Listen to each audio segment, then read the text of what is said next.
big deal being a cycle breaker. And what it does when you break the cycle is you're saying to future generations, maybe your kids, your brother or sister's kids, like, it's okay.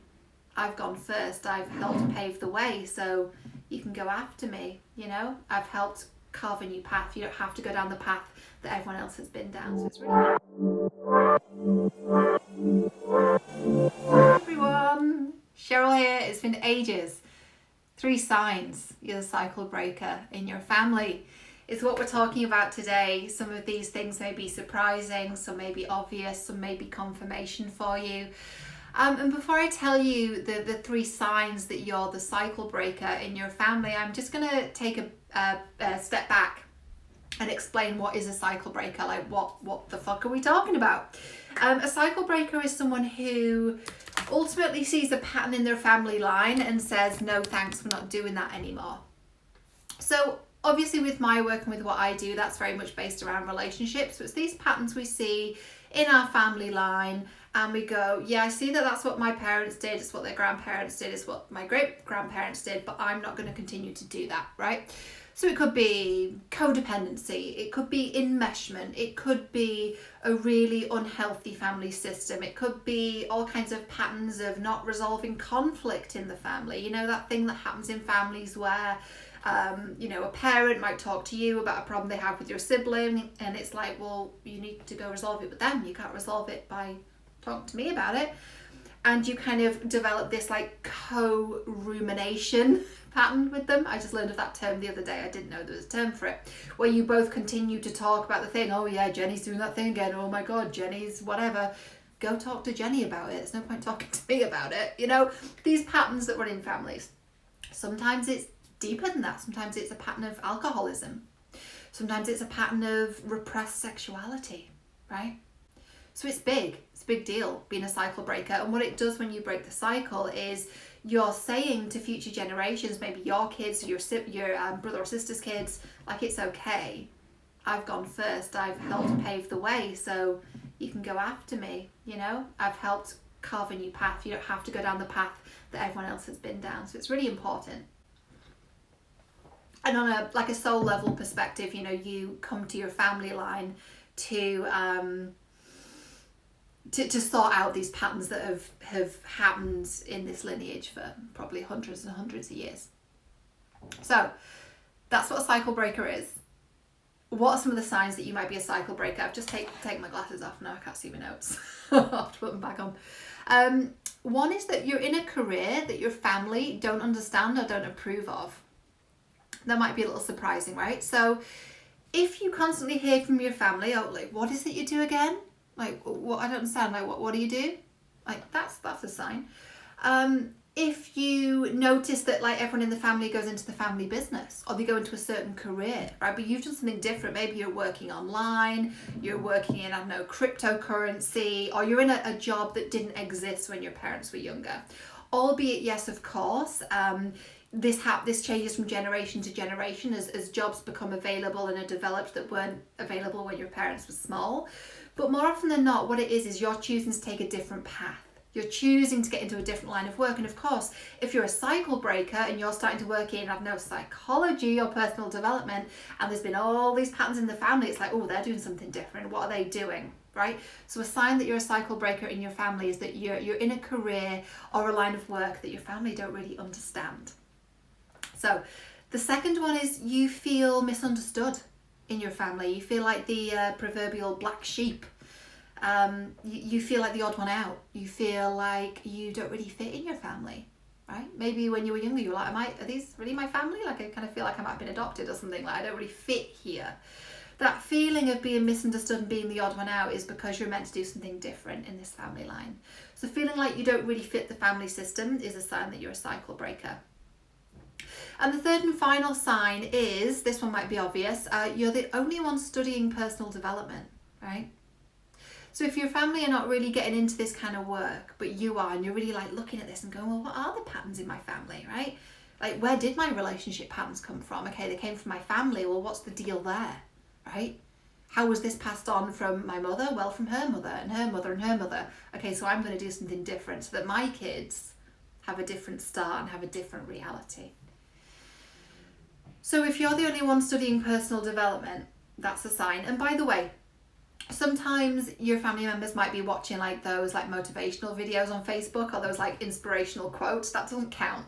I'm not talking about like the fluffy motivation, happy clappy like motivation porn. It's not what we're talking about. I'm talking about the real inner work, like really looking at it and going, you know what, this is hard. Like I'm going to take a look at why I am this way, why it is there's this people lose themselves in this family, why it is that they're depending on each other, why it is that one person's problem becomes everyone's problem, why it is that there's this dynamic of victim and rescuer and persecutor and all these things, right? So when we do that, we're going, this isn't healthy and I'm not going to do it, I'm not going to participate in it. And of course, then family members are like, get back in your box, get back in your box, get back in your role.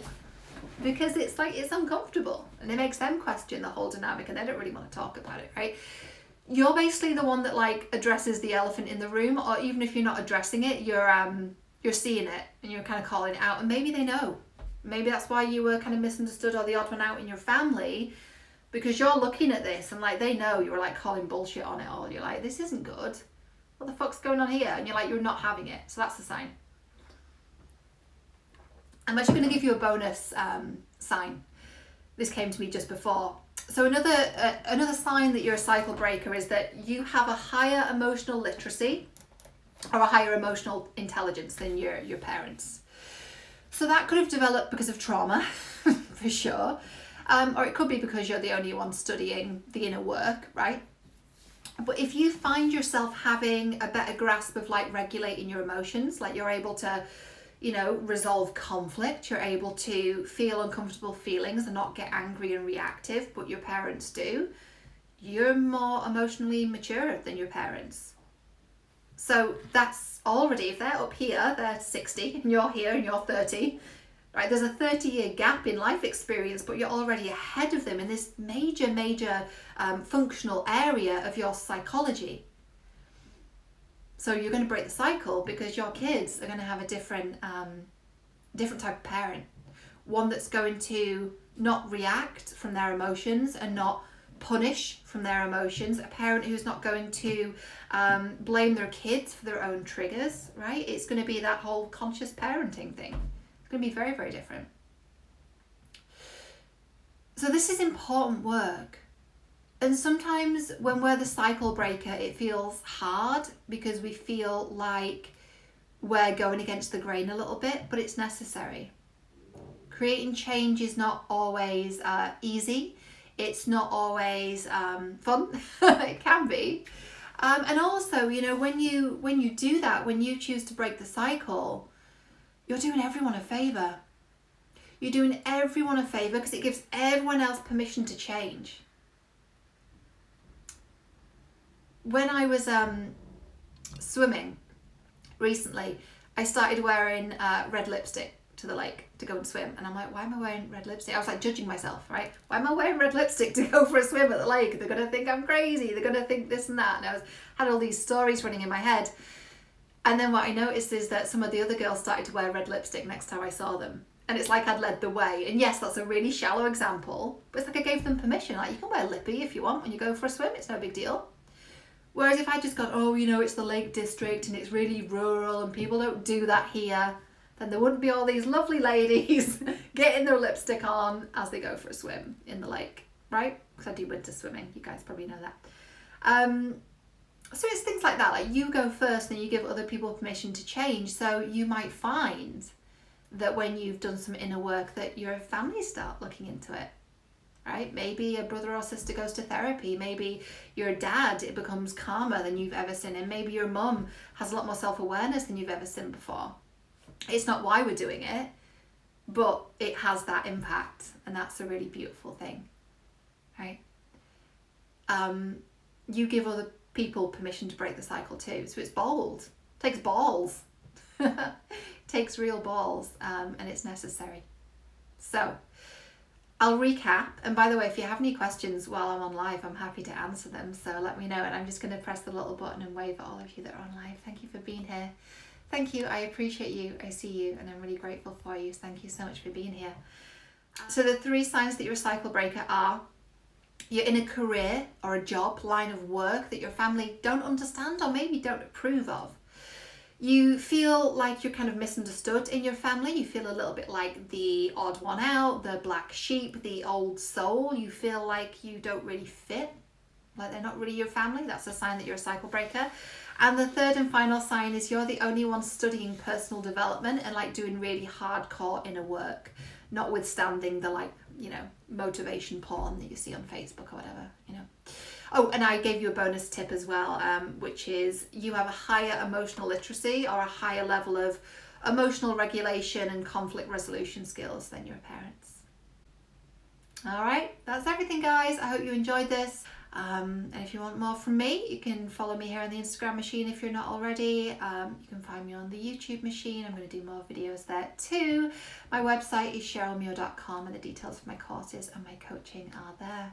Thank you for being here. I appreciate you. I'm grateful for you and thank you for being the cycle breaker in your family. It's a really beautiful thing, you know, to do this and to gift that to everyone else in your family line. You're giving them permission to be who they really are. You know, you're giving them permission for them to come out of their shell, to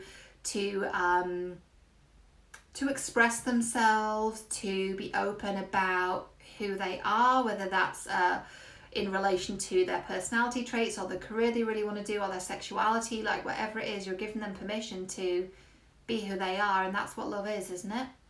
Being who you are and accepting people. That's what love is. And I love you and I'll see you next time. Bye for now.